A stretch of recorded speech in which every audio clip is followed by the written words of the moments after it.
I don't think people understand how quickly the world can change. The world had changed. Gone were the bustling streets, the sounds of laughter and life that once filled the air. Now an eerie silence hung heavy, broken only by the wind whistling through the skeletons of buildings. A deadly virus, swift and merciless, had swept across the globe, leaving devastation in its wake. The virus did not discriminate, it simply took, leaving behind a world grappling with the enormity of its loss. The streets, once teeming with life, now lay deserted, littered with remnants of a forgotten time. Homes stood empty, their doors flung open as if in a desperate plea for their inhabitants to return. Yet even in the face of such devastation, hope, though fragile, flickered like a candle in the wind. For amidst the ruins, amidst the silence, life endured. The human spirit, it seemed, was not so easily extinguished. And somewhere in the heart of this shattered world, two souls would find each other, their paths converging in the most unexpected of ways.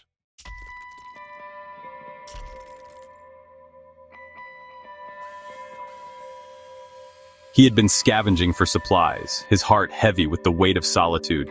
Days had turned into weeks, weeks into months, and still he had found no sign of other survivors. The silence was a constant companion, a stark reminder of the life that had vanished. Then, amidst the rubble of a once bustling grocery store, he saw her. She was digging through a pile of canned goods, her brow furrowed in concentration. She was covered in dust, her clothes torn, but even beneath the grime, he could see a spark of resilience in her eyes. "Find anything good?" he asked, his voice raspy from disuse. The woman jumped, startled by the sound of another voice. She whirled around, her eyes wide with alarm. You're real!" she stammered, her voice trembling slightly.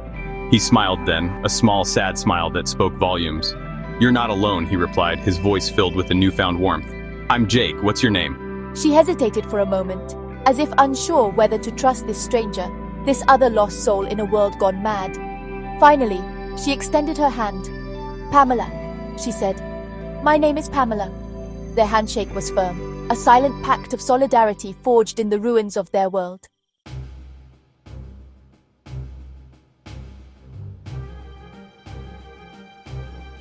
"How long?" Jake asked, his voice barely a whisper. Pamela closed her eyes, her grip tightening on the can of peaches in her hand. "Months," she breathed, her voice thick with emotion. It felt like forever. Jake nodded, understanding washing over him. He too had endured the torturous passage of time, the slow, agonizing crawl of days marked only by the rising and setting of the sun. But now, something had shifted. The weight of their solitude, while still present, had lessened, replaced by a flicker of hope. They had each other. They had found companionship in the most unlikely of places, amidst the ruins of their world. They were survivors, and together they would face whatever lay ahead. For in the face of unimaginable loss, they had found each other, and that in itself was a reason to hope.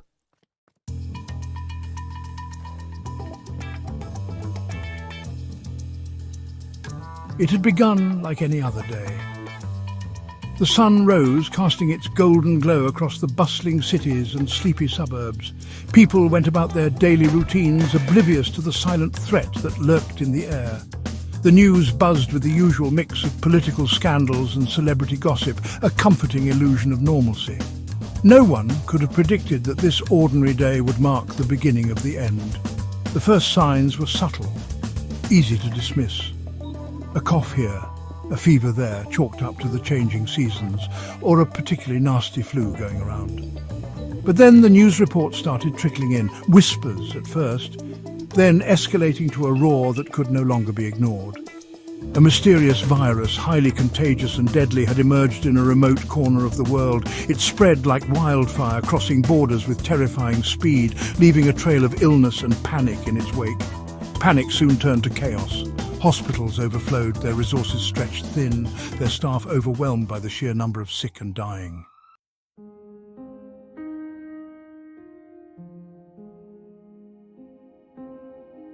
The once bustling streets, teeming with life, transformed into eerie ghost towns. The cacophony of city life was replaced by an unsettling silence. Buildings stood vacant, their windows dark and empty. The air carried a faint metallic tang, a chilling reminder of decay. The silence was broken only by the howling of the wind. Traffic lights blinked uselessly, their signals ignored. The city that never slept had been lulled into a deep slumber. Parks stood empty, their swings swaying eerily in the wind. Benches lay vacant, no longer offering respite. The laughter and joy were gone, replaced by an oppressive silence.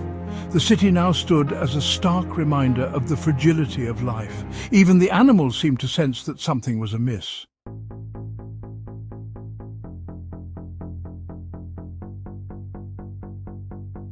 As the virus spread, it wasn't just lives that were lost, but the very fabric of society. The systems and structures that had held civilization together crumbled under the weight of fear and uncertainty. Supermarkets, once overflowing with an abundance of food, were picked clean in a matter of days. Supply chains broke down, leaving shelves bare and people struggling to feed themselves and their families. The familiar rhythm of daily life, of work, school, social gatherings, was shattered, replaced by a constant state of anxiety and fear. The breakdown of law and order soon followed. With emergency services overwhelmed and government resources stretched thin, people were left to fend for themselves. Desperation led to looting, violence erupted in the streets, and the thin veneer of civilization began to peel away, revealing the raw instincts that lay beneath. Trust, once the bedrock of human interaction, evaporated like morning mist.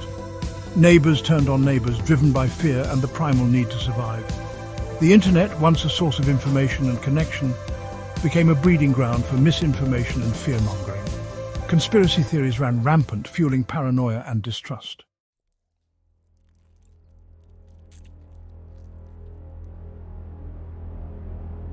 Scientists worked tirelessly, racing against time to understand the virus and develop a cure. They spent countless hours in labs, poring over data, conducting experiments, their faces illuminated by the cold blue glow of computer screens.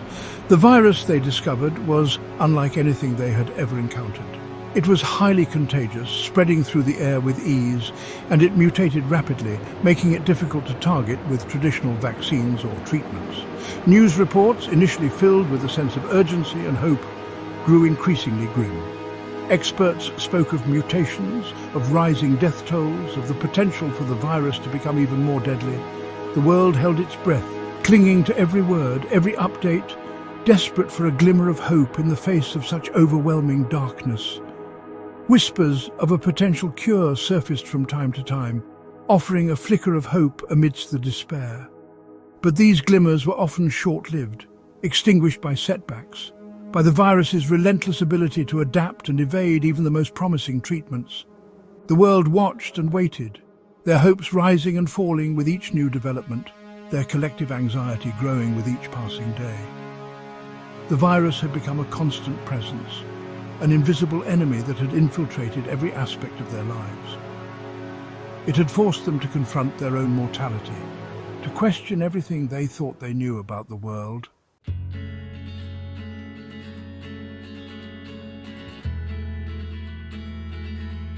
The city, once a symbol of human dominance over nature, was slowly being reclaimed by the very forces it had sought to control. Buildings, once gleaming towers of glass and steel, were now adorned with emerald green tapestries of vines and creepers. Trees, their roots snaking through cracks in the pavement, stretched their branches towards the sky, as if celebrating their newfound freedom. Nature, it seemed, was wasting no time in healing the wounds inflicted by mankind, erasing the scars of civilization and painting its own masterpiece upon the urban canvas. Where concrete jungles once stood, verdant oases now flourished. Wildflowers, their colours vibrant against the backdrop of decay, pushed their way through cracks in the pavement, transforming sidewalks into impromptu gardens. Birdsong, once drowned out by the cacophony of city life, now filled the air, a symphony of chirps and trills that echoed through the deserted streets. The air, once thick with exhaust fumes, now carried the sweet scent of honeysuckle and the earthy aroma of damp soil. Animals, emboldened by the absence of humans, had begun to reclaim their ancestral territories. Deer grazed peacefully in what were once bustling shopping malls, their hooves clicking softly on the polished marble floors. Flocks of birds, their wings a blur of colour against the clear blue sky, swooped and soared through the canyons of glass and steel, their nests perched precariously on the edges of balconies and window ledges. The balance of power had shifted, and nature, it seemed, was revelling in its newfound supremacy.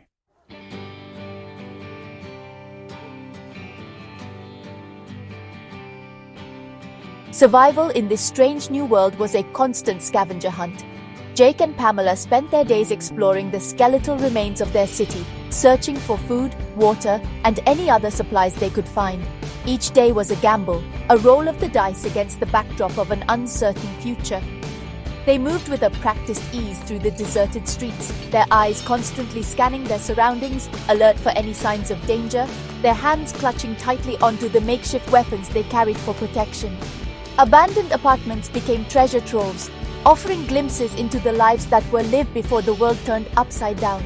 Dusty photo albums revealed smiling faces frozen in time, their stories left untold.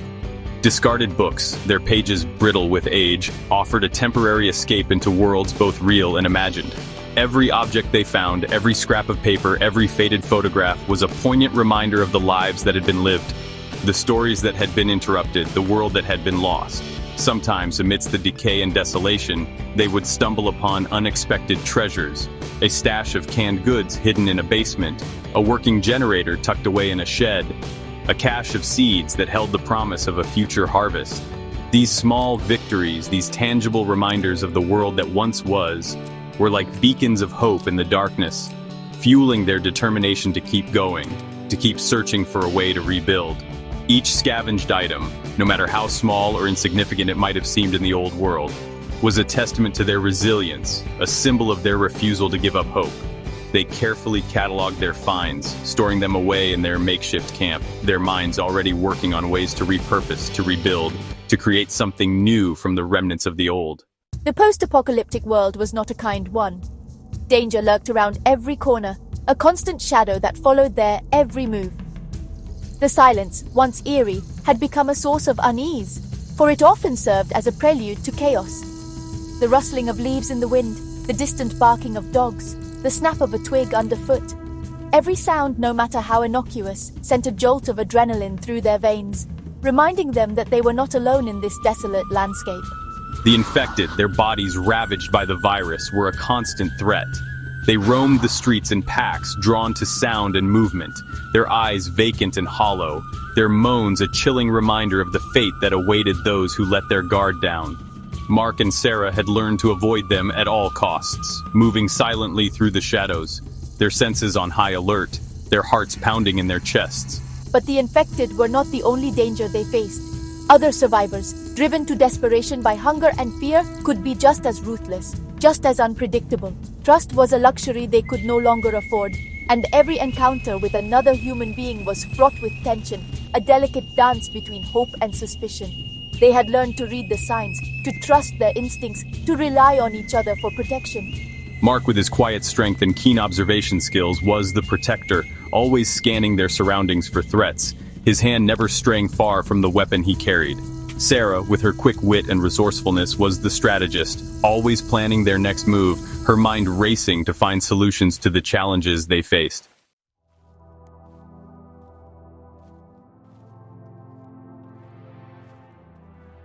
Despite the constant threat of danger and the challenges of survival, Mark and Sarah found moments of solace and even joy in the most unexpected of places.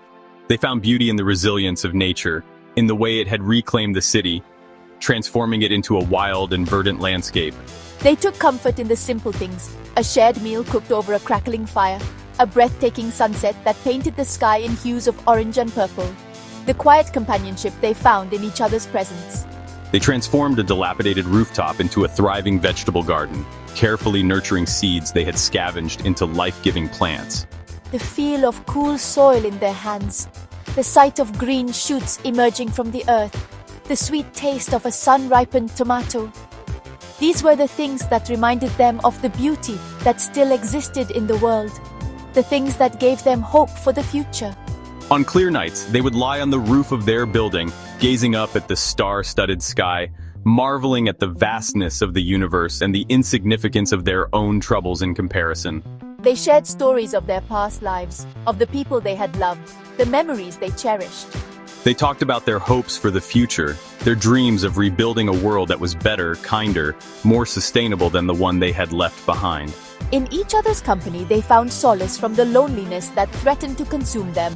They learned to rely on each other, to trust each other implicitly. They laughed together, cried together, raged against the unfairness of it all. And through it all, their bond grew stronger, forged in the fires of shared adversity, their friendship a beacon of light in the darkness.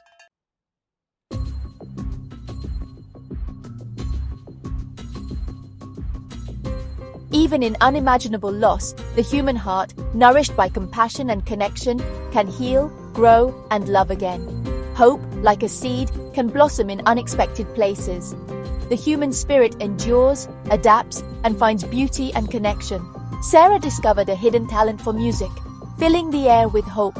Mark's storytelling transported them to far-off lands. They discovered hidden talents within themselves. They created a space to laugh, cry, and simply be. They marked time with stories and songs. They celebrated with scavenged treats and makeshift candles. They held on to past rituals and routines. It was about sharing with another soul, holding on to compassion, empathy, love, and laughter. Mark and Sarah realized survival was about maintaining their humanity.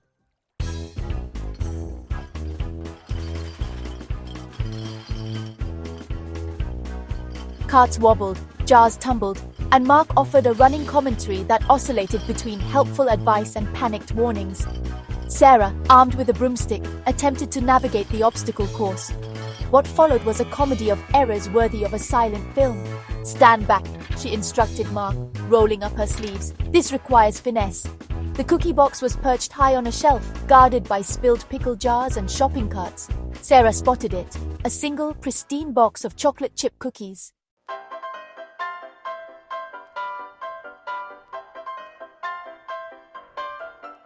"Mark, look, I've always wanted to wear a ball gown." A ball gown? Sarah, we're in the middle of a post-apocalyptic wasteland, not a fairy tale. "A girl can dream, can't she?" Fashion choices boiled down to, does it have holes? And is it vaguely weather appropriate? This led to some interesting ensembles. Sarah's refusal to let the apocalypse dampen her spirits or her fashion choices was uplifting. They might have looked ridiculous, but somehow it felt strangely fitting. In a world without electricity, entertainment took on a whole new meaning. Gone were the days of binge-watching and social media. Instead, they rediscovered storytelling and shared laughter, the quiet magic of a good book. Game nights became cherished rituals. Music echoed through empty streets, a beacon of hope. They shared stories and dreams around the campfire. Entertainment became about connection and shared experiences. Even in a quiet world, there was beauty and laughter.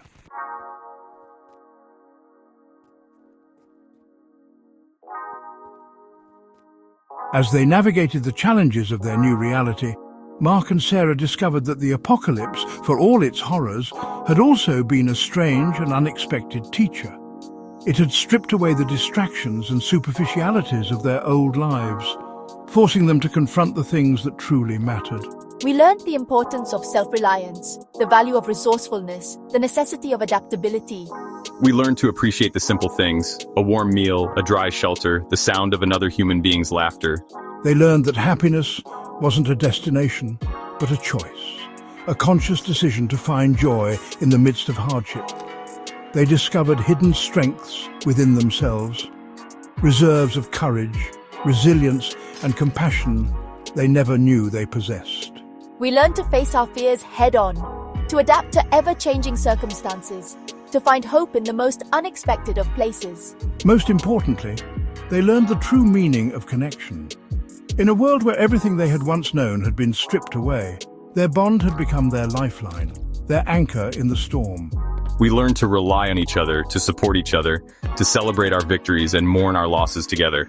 They knew that the road ahead would be long and uncertain, but they also knew that they would face it together, armed with the lessons they had learned, the love they shared, and the unwavering belief that even in the darkest of times, hope, like a seed buried deep within the earth, had the power to blossom in the most unexpected of places. Laughter, they discovered, wasn't just a pleasant distraction, it was a survival tactic. It brought them together, strengthened their bond, and reminded them that joy could still bloom.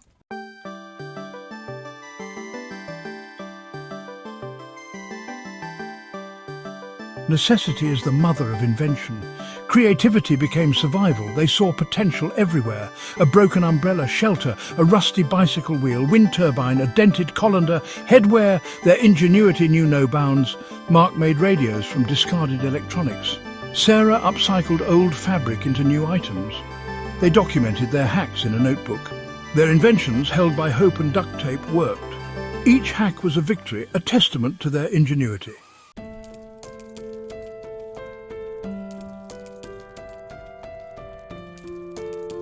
As the old world crumbled, a new appreciation for the healing power of nature emerged. With hospitals in ruins and pharmacies long since looted, Mark and Sarah turned to the earth, rediscovering the ancient wisdom of herbal remedies and natural cures.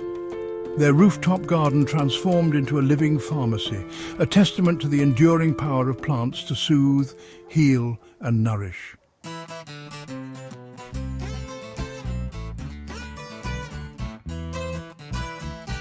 The apocalypse revealed a profound truth about humanity. We are far stronger and more resilient than we give ourselves credit for. When faced with unimaginable challenges, we find ways to adapt, to innovate, to overcome. Our capacity for hope, for compassion, for love, these sustain us. They allow us to rise above even the darkest of times. These stories of resilience, of hope, of the unconquerable spirit of humanity fill us with awe and inspiration. They remind us that even in the face of unimaginable darkness, the human spirit can persevere, adapt, and bloom again.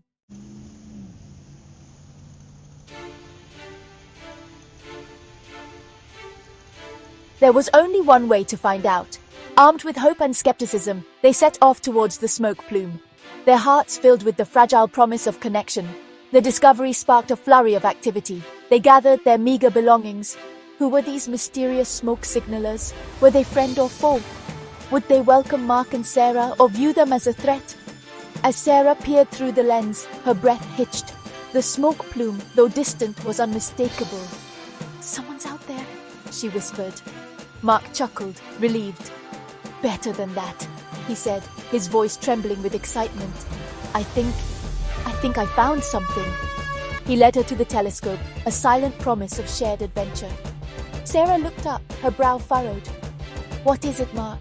Did those raccoons finally learn to knock before they steal our snacks?" It was a sight he hadn't seen in what felt like a lifetime, a sign of human life. He scrambled down from his perch, his heart pounding. "Sarah!" he called out. "You won't believe this!" One afternoon, as Mark scanned the horizon, he noticed something unusual. A flicker of light, faint but persistent, danced on the edge of his vision.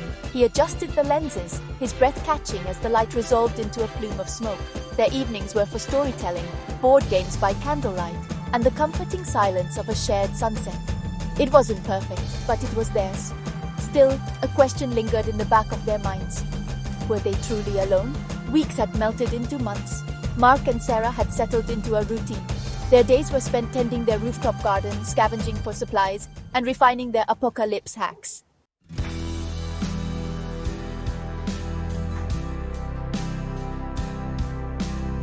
It was a simple gesture, a handshake amidst the ruins, but it held the weight of hope.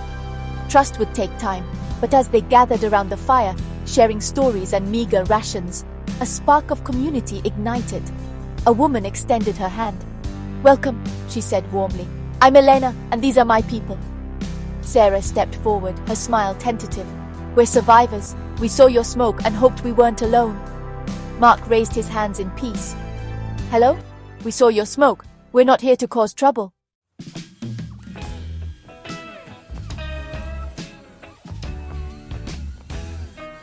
They were rebuilding, brick by brick, laugh by laugh, creating a new world from the ashes of the old. They celebrated with potluck dinners and makeshift piñatas. They organized movie nights, projecting images onto a sheet.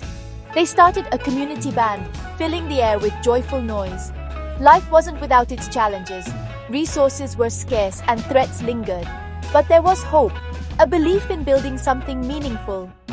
Sarah established a community apothecary and organized workshops. Her laughter became a familiar soundtrack, a reminder of joy. Mark and Sarah contributed eagerly to community life. Mark became the handyman, repairing tools and roofs. Elena's community was a testament to humanity's spirit. They transformed land into a thriving community garden. They repaired a building, creating a communal living space. They got a generator running, providing precious electricity. It wasn't much, but it was a start. As the sun rose on a new day, Mark and Sarah felt a sense of gratitude wash over them. They had faced unimaginable loss, but emerged stronger, not broken. The apocalypse taught them resilience, the importance of connection and hope. They found a place where they belonged, ready to rebuild and create a better world.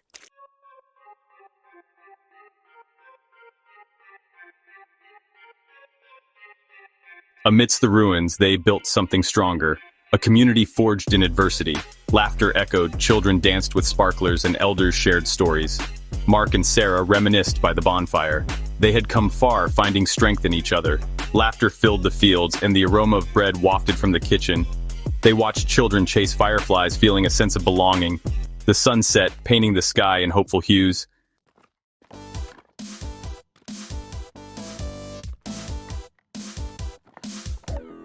The world had changed irrevocably and forever. But change, they had learned, wasn't always a bad thing.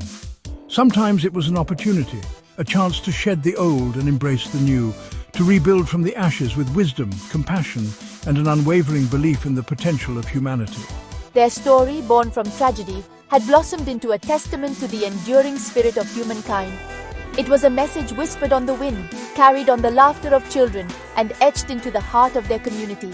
If they, two souls adrift in a sea of uncertainty, could find each other, could find hope, could build a future from the remnants of the past, then so could anyone. Their story was a beacon, a testament to the power of resilience, the importance of community, and the unyielding strength of the human spirit. So, dear viewer, if you ever find yourself facing an uncertain future, remember Mark and Sarah's story. Remember that even in the darkest of times, hope has a way of finding its way through. Remember that laughter is a potent medicine, that kindness is a universal language, and that the human spirit, when fueled by love and a shared purpose, has the power to overcome even the most daunting challenges. This is the start. Where hope grows, we grow. What will you build today? Like, share and subscribe for more stories of hope and resilience.